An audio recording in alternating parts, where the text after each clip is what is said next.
muito complicado falar sobre a origem das festas nicolinas, porque não existe uma data precisa em que nós possamos dizer aquela é a origem das festas nicolinas.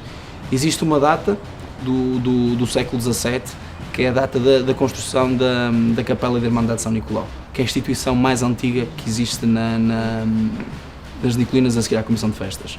Documentado mais ou menos o início desta tradição está ali na capela, na nossa Capela de São Nicolau, que tem lá a pedra fundamental que tem a data de 1662.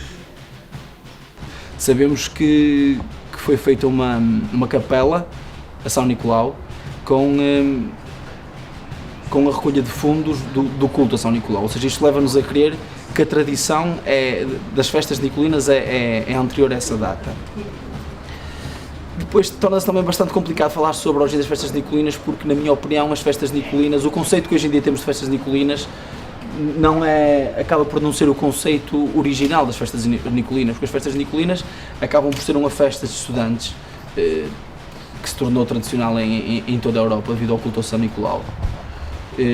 O culto ao São Nicolau vem do facto de São Nicolau ter ressuscitado 3 estudantes que foram esquartejados, e depois os estudantes começam a prestar um culto ao São Nicolau.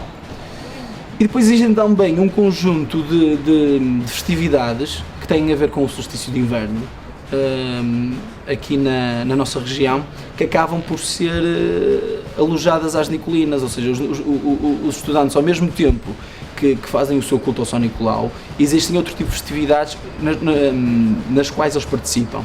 E depois, com o passar dos tempos, alguns cultos vão ficando, algumas festividades vão ficando alojadas às Nicolinas, outras não.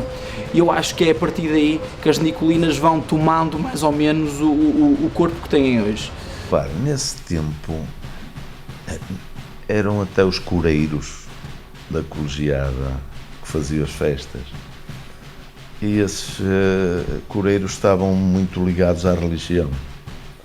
É engraçado fazer-se a festa em honra de São Nicolau, que é um santo que até aqui em Guimarães nem tem nenhuma igreja, se calhar porque o santo era advogado dos estudantes, dos pobres, dos desamparados e tal. Talvez por isso resolveram construir uma capela e honrá-lo. Portanto, os documentos que temos são precisamente, como eu disse há bocadinho, a pedra fundamental da capela, que tem lá a data em que foi construída.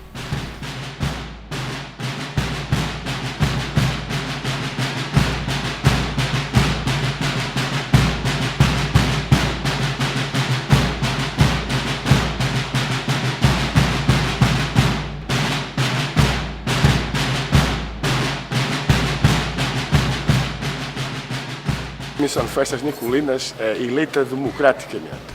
Acima de tudo, havia democracia numa altura em que este país estava dominado pelo fascismo. Não é? Todos os estudantes, antigamente do Liceu de Guimarães, teriam direito a votar nos seus representantes nas festas.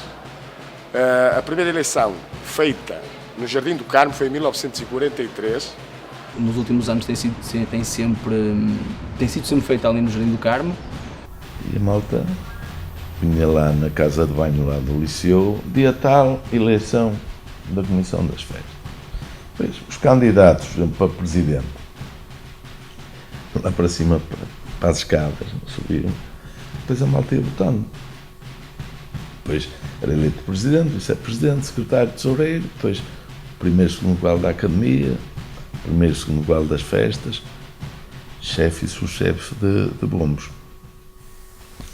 Portanto, havia ali uma lição de democracia dada a esta gente, porque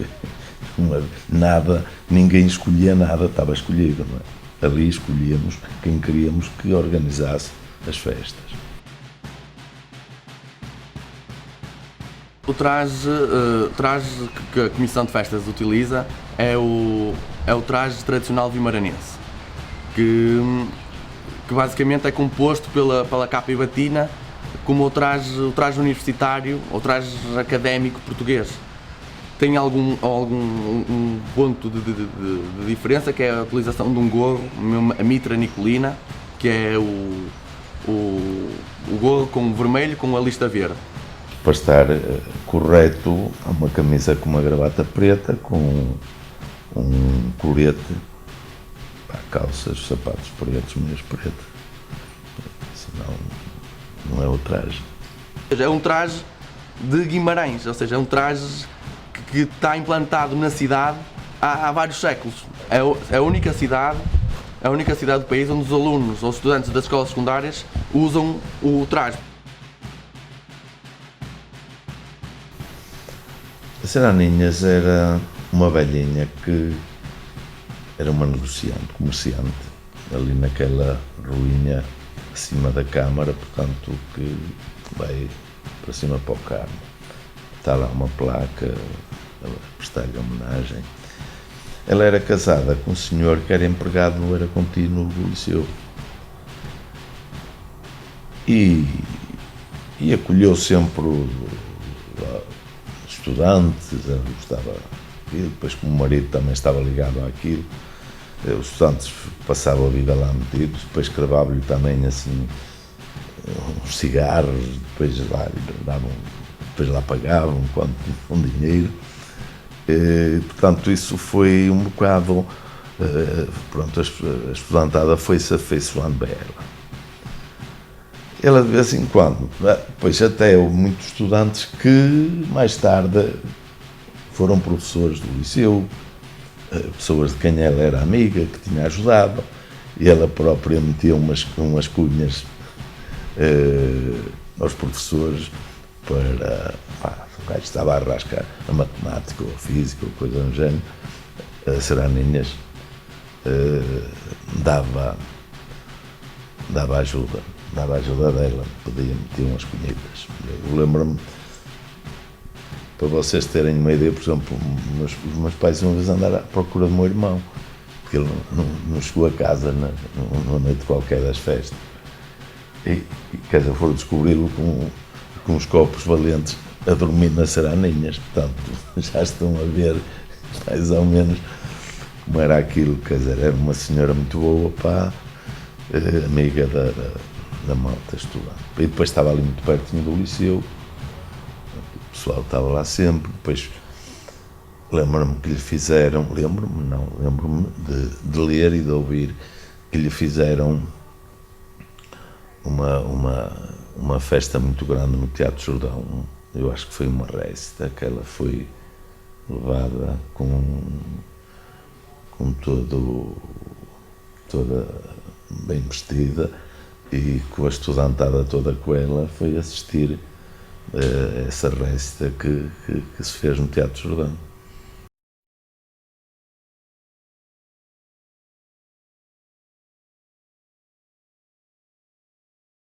O dia 1 de novembro é a primeira aparição pública da Comissão, ou seja, a Comissão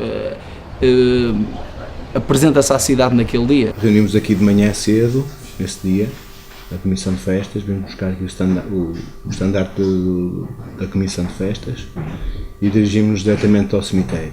Para a Comissão, o dia 1 de novembro acaba por ter duas intenções.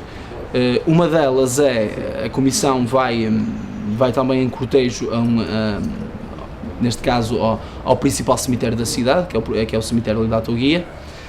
Lá prestam homenagem em determinadas campas, que a Comissão tem conhecimento que são de nicolinos que já faleceram.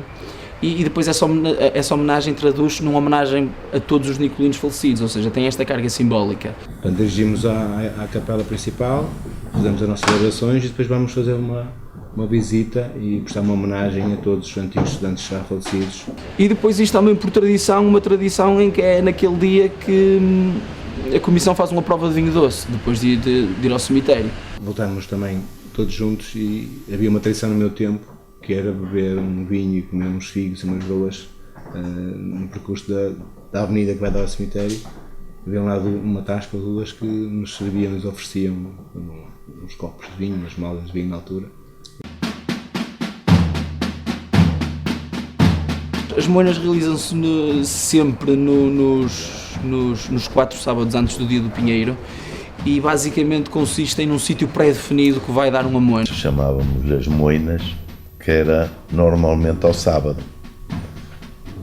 e à quarta-feira à tarde. Nós à quarta-feira à tarde não tínhamos aulas, e de maneira que à quarta à tarde e ao sábado à tarde ia-se com a caixa e ia-se às moinas que eram costumeiras. Os estudantes vão até lá a tocar, e lá é dada uma moina, ou seja, os estudantes comem, bebem, confraternizam ali uns com os outros. Ali, a família Vaz Vieira e outros, pronto, orientava sempre 2 ou 3 moinas. E depois regressam normalmente ao Largo do Toural, também a tocar o respectivo toque das moinas. E era fixe.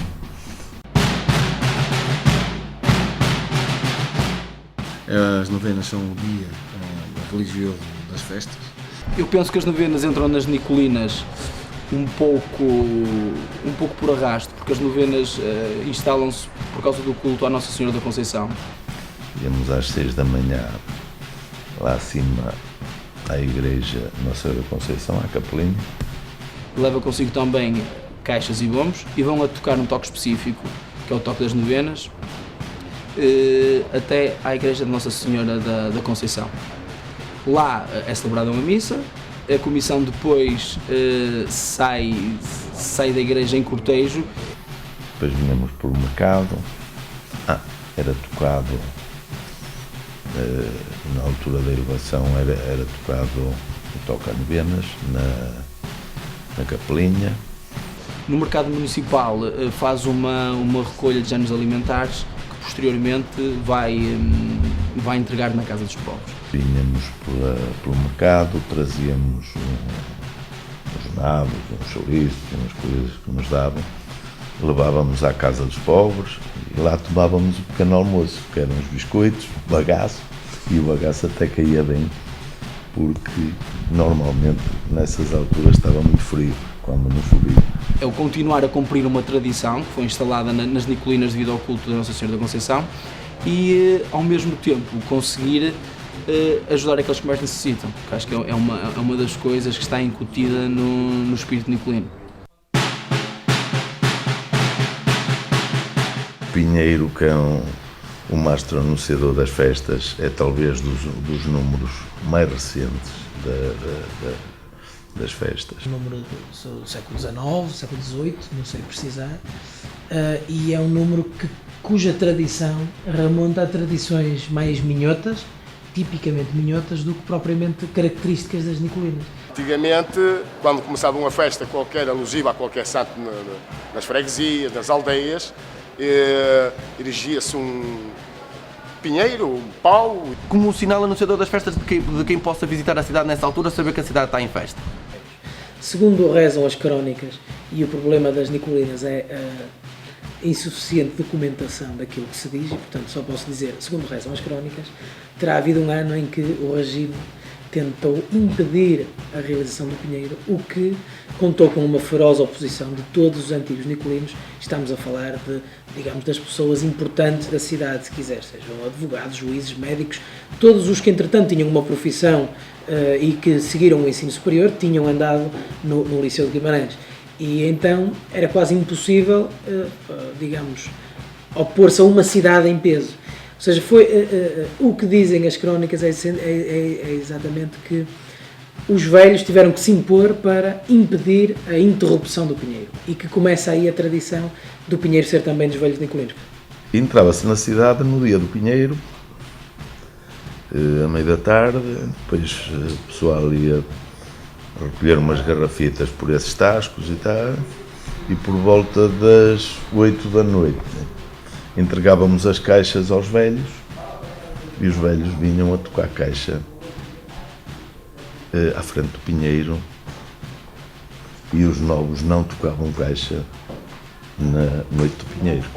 No meu tempo de comissão só podiam tocar bombo e caixa os alunos não, os velhos, digamos, os alunos não podiam tocar na noite do Pinheiro.